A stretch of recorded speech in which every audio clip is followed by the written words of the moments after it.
질문을 여기다 몇 개 적어서 아, 그냥 그 질문을 하면 사실 공통으로 다들 비슷한 질문을 할 거 아니에요. 거의 비슷하기는 해요. 네, 몇개 뭐 말해.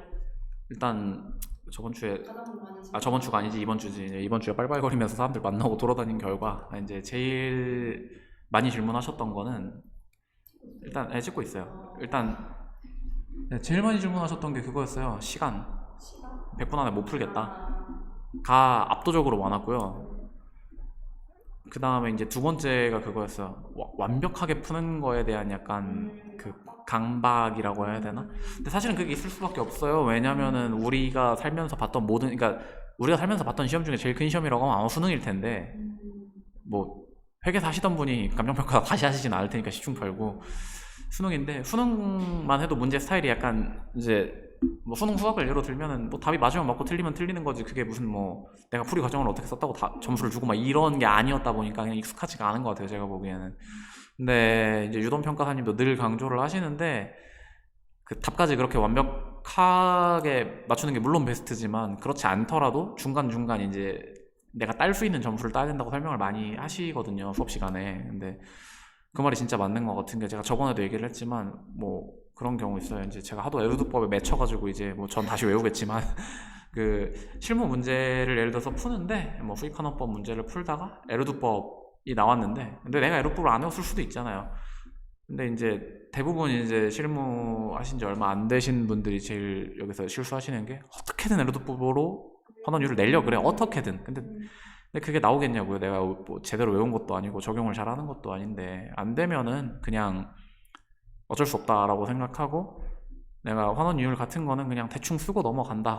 그리고 뭐 그러니까 모르는 건데 어쩌겠어요. 방법이 없잖아요. 그러면 대신 아는 걸. 대신에 아는 거는 절대 실수하면 안 되고, 당연히 뭐 계산 실수가 됐든 뭐 조항이 됐든 뭐가 됐든 실수하면 안 되고, 이제 그렇게 넘어간 다음에 이제 그날 이제 그 문제를 풀고 나서 집에 와서 이제 그럼 에르트법 공부를 해야죠. 뭐 다시 외우든 아니면은 뭐 산식을 적용하는 방법을 한 번 더 이제 써보든 이렇게 하고.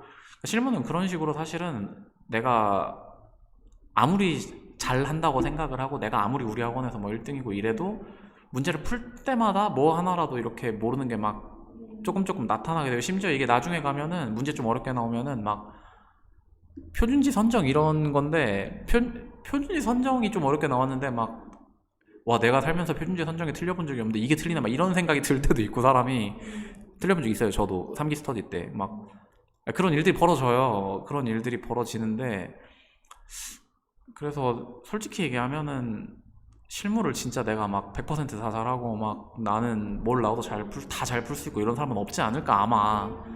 그냥 다시 얘기하지만 이제 제가 올해 후석 점수를 받았지만 제가 명백히 못 쓰고 나온 게 기억이 나거든요, 아직도 시험 문제에서.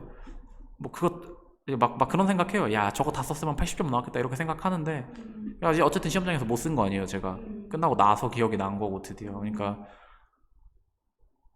무슨 얘기냐면은, 그러니까 제가 하고 싶은 얘기는 못 쓴 게 저도 꽤 있는데, 내가 1등인 거 보면 이걸 다 쓰는 사람은 당연히 없다는 얘기고, 그러면 뭐 그러니까 그런 거에 너무 주눅들지 않아야 된다. 그러니까 내가 이 문제를 완벽하게 풀지 못했고 다 알지 못한다는 거에 주눅 들어가지고 막 괜히 앞으로 못 나가고 막 봤던 거 또 보고 막 지지부진하고 나는 실무가 안 될 것 같아라고 생각을 하시면은 그게 시험 결과에 그대로 나타나는 것 같아요.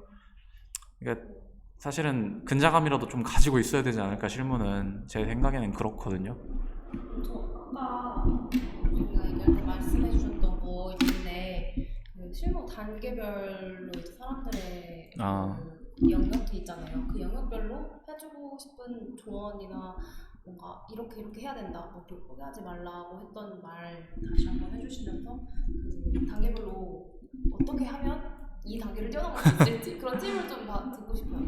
일단 단계별로. 뭐 이거는 절대 뭐 정해져 있는 그런 건 아니고요. 제가 그냥 사실은 결과 발표 기다리면서 그 나중에 시험 성적 좋으면은 뭐 과외라도 해봐야겠다 생각해서 그냥 한번 그럴싸하게 말하려고 만들어 봤던 건데, 그러니까 실무는 저는 그렇게 생각해요. 일단 당연히 누구나 시작은 뭐 그러니까 아주 기본적인 3방식 문제도 풀 수 없는 수준이 하나가 있고, 이제 그 다음 수준은 이제 3방식 정도는, 간단한 3방식 정도는 어느 정도 풀 수 있는데, 이제 여기서 이제 보통 그때 유형별을 같이 시작을 하는데 이 목적별이나 유형별 목적별을 이제 그러니까 유형별 목적별은 평가도 하고 서술도 조금 중요한데 판단이나 뭐 조건부 이런 거 있잖아요.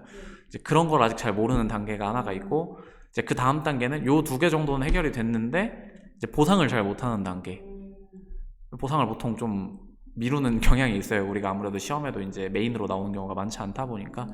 그리고 나서 이제 이경지 넘어가지고 이제 다들 시간 방어도 잘하고 어느 정도 이제 내가 모르는 게 나와도 좀 지어내서라도 좀 쓰고 점수 방어 잘하는 뭐 그렇게 하시는 분들이 제가 보기에는 뭐 사실 그렇게 많지는 않은 것 같은데 그리고 이미 그 단계에 있으신 분들이면 이 영상을 볼 이유가 없어요. 그러니까 앞에 거 기준으로 일단 말씀드려보는 건데 한방식도 나는 안 된다. 그러니까 처음에 3방식도 안 된다. 그럼 제가 무슨 말을 하겠어요. 진짜 할 말이 없어요. 거기서는 그냥 제 생각인데 문제를 풀어 보시지도 않은 것 같은데 그런 단계면은 최소한 유도훈 평가사님 천점 문제집 가지고 저는 했었는데 이제 그 정도로도 열심히 하시고 근데 그 단계에 이제 조금 실무가 어려운 게 그거예요. 내가 막 짜증나면 이제 표준지 선택 어떻게 했는데 밑에 걸 다 못하니까 막 결국 답은 안 나오고 막 거의 답안지 100개 쓰는 수준이고 한동안 그냥 끝을 못 내셔도 돼요. 그냥 뭐 안 되면은 그러니까 사실 저는 답안지 찾아보는 거는 최후의 방법이라고 생각하고 일단은 내가 뭐 예를 들어서 시점 수정해서 막혔다 막 뭐 일할 시점 계산하고 이런 게 막 헷갈린다 이러시면은 일단 기본서 보고 어떻게든 끝까지 풀어 보신 다음에 시간 제한 같은 거 다 무시하시고 답지 체크하시면서 그러니까 답지 체크하면서 내가 그러면 기본서에서 찾아본 게 맞았는지 혹은 잘못했다면 왜 적용을 잘못했는지 이런 거 고민 한번 해보시면은 그 다음에 풀 때는 조금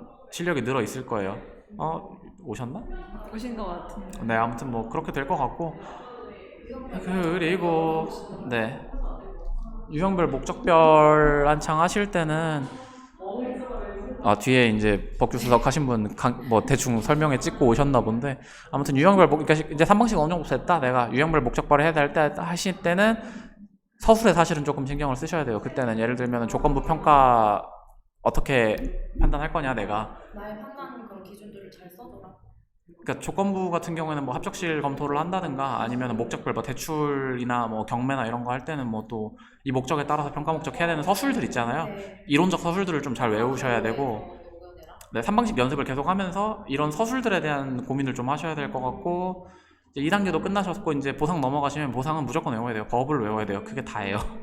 솔직히 평가 안 어렵거든요. 보상은. 그럼 이때는 법규랑 병원에서 정말 공부하는 게 훨씬 도움이 많이 되겠네요. 나 그렇긴 하죠. 근데 이제 초시생들 기준으로 보통은 이제 12월까지는 실무하다가 1차 하고 법규 이론으로 하다 보니까 어쩔 수 없이 보상도 늦어지게 돼 있고 그래서 이제 보상 문제 나오면은 이제 우수수 되는 건데 뭐 그렇게 되죠. 그렇게 되는 건데 아무튼 이렇게 하셨으면 좋겠어요. 네. 지금 들으면서 또 궁금해진 점이 생겼는데 내가 초시생으로 돌아간다. 그럼 나는 이렇게 공부를 했겠다.